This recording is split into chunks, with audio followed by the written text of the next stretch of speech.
అందమైన ప్రయాణం ప్రారంభించండి. 49 మీ తల్లిదండ్రులు కావాలనే కలలను సాకారం చేయడానికి సహాయపడుతుంది. హలో వ్యూయర్స్, నేను doctor Mridula, senior consultant, fertility expert, 49 hospital, Secunderabad branch. So ఈరోజు నేను పాలిసిస్టిక్ ఓవేరియన్ సిండ్రోమ్, పిసిఓఎస్, చాలా కామన్గా మనం చూస్తున్న ప్రాబ్లం. ఇప్పుడు ఎవరిని చూసినా కూడా ఈ ప్రాబ్లం కనీసం ఒక 10 మందిలో కనీసం 5 మందికి మనం ఇట్లాంటి problems, hormonal issues, infertility problems అనేది చూస్తున్నాం. సో ఎవరికైతే ప్రెగ్నెన్సీ రావడానికి ప్రాబ్లం అవుతుందో, ఇన్ఫర్టిలిటీతో బాధపడుతున్నారో, ఆ పాపులేషన్తో చూస్తే చాలా మందికి ఒక ఎక్స్ట్రీమ్కి పిసిఓఎస్ అంటది. అంటే పాలిసిస్టిక్ ఓవరీస్, హార్మోనల్ ఇంబ్యాలెన్స్, చాలా ఎగ్స్ నంబర్ ఎక్కువ ఉంటుంది ఓవరీస్లో ఉండాలి. అంటే మనకి ఏవైతే కనిపించాలో స్కాన్లో అంతకంటే చాలా చాలా ఎక్కువ నంబర్ కనిపిస్తాయి. బట్ ఆ ఎగ్స్లో ఏవి కరెక్ట్గా పెరగదు, సైజు అన్నీ అలా చిన్నగా ఉండిపోతాయి. ఏవి కరెక్ట్ సైజ్ పెరగదు, ఓవ్యులేషన్ అవ్వదు. సో దానివల్ల వాళ్ళ గర్భసంచి లైనింగ్ కూడా సరిగా పెరగదు.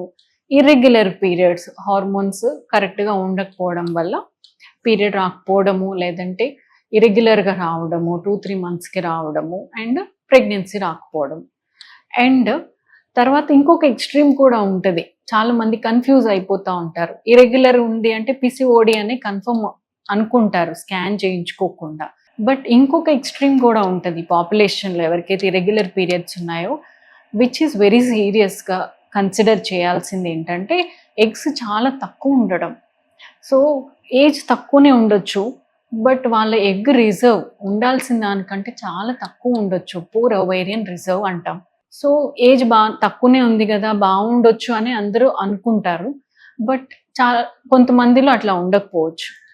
సో వీళ్ళకి ఏంటంటే ఎగ్స్ తక్కువ అయిపోవడం వల్ల కూడా హార్మోన్స్ కొంచెం ఇంబ్యాలెన్స్ అయ్యి షార్ట్ సైకిల్స్ అవుతాయి. అంటే తొందర రావడం పీరియడ్స్, 20 డేస్కి 25 డేస్ లోపే పీరియడ్స్ రావడం స్టార్ట్ అవుతుంది ఇనీషియల్గా.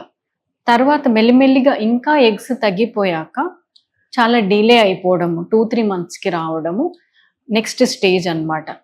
సో ఈ రెండిట్లో మనకి ఎగ్ తగ్గిపోయిన వాళ్ళకి తొందరగా ట్రీట్మెంట్ అవసరం ఉంటుంది, అండ్ డిఫరెంట్ ట్రీట్మెంట్ అవసరం ఉంటుంది పిసిఓడితో కంపేర్ చేస్తే.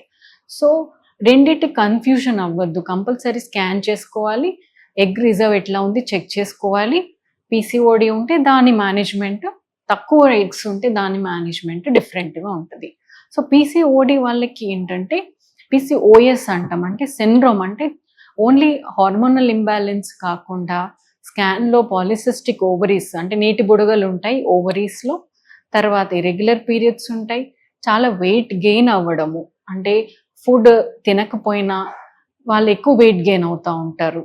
తర్వాత షుగర్ వచ్చడానికి ఛాన్స్ ఎక్కువ ఉంటుంది, డయాబెటీస్, వెయిట్ ఒబేసిటీతో పాటు వచ్చే ప్రాబ్లమ్స్ అన్నీ ఉండవచ్చు, బీపీ పెరగవచ్చు ఫ్యూచర్లో. సో ఈ obesity, diabetes, hyper tension, polycystic ovaries ఇవన్నీ కలిసి ఉన్నప్పుడు మనం పిసిఓఎస్ అంటాం, పాలిసిస్టిక్ ఓవేరియన్ సిండ్రోమ్. సో వీళ్ళకి ఏంటంటే life style modification first.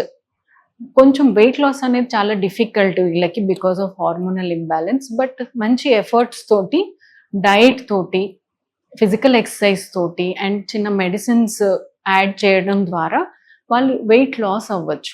Weight loss అనేది ఫస్ట్ లైన్ ఆఫ్ ట్రీట్మెంట్. ఆ వెయిట్ లాస్ తోటి చాలా మందికి హార్మోనల్ ఇంబ్యాలెన్స్ కరెక్ట్ అయ్యి ఓవ్యులేషన్ స్పాంటేనియస్గా అయ్యి ప్రెగ్నెన్సీ వచ్చే వాళ్ళు కూడా చాలా మంది ఉంటారు.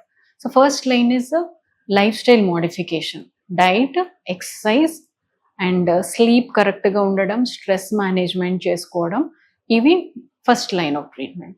సెకండ్ వచ్చేసి వీళ్ళకి ఓవ్యులేషన్ ప్రాబ్లం ఉంటుంది కాబట్టి ఎగ్ టైంకి పెరిగేలాగా చిన్న మెడికేషన్, ఓవ్యులేషన్ ఇండక్షన్ డ్రగ్స్ అంటాము, టాబ్లెట్స్ ఉంటాయి.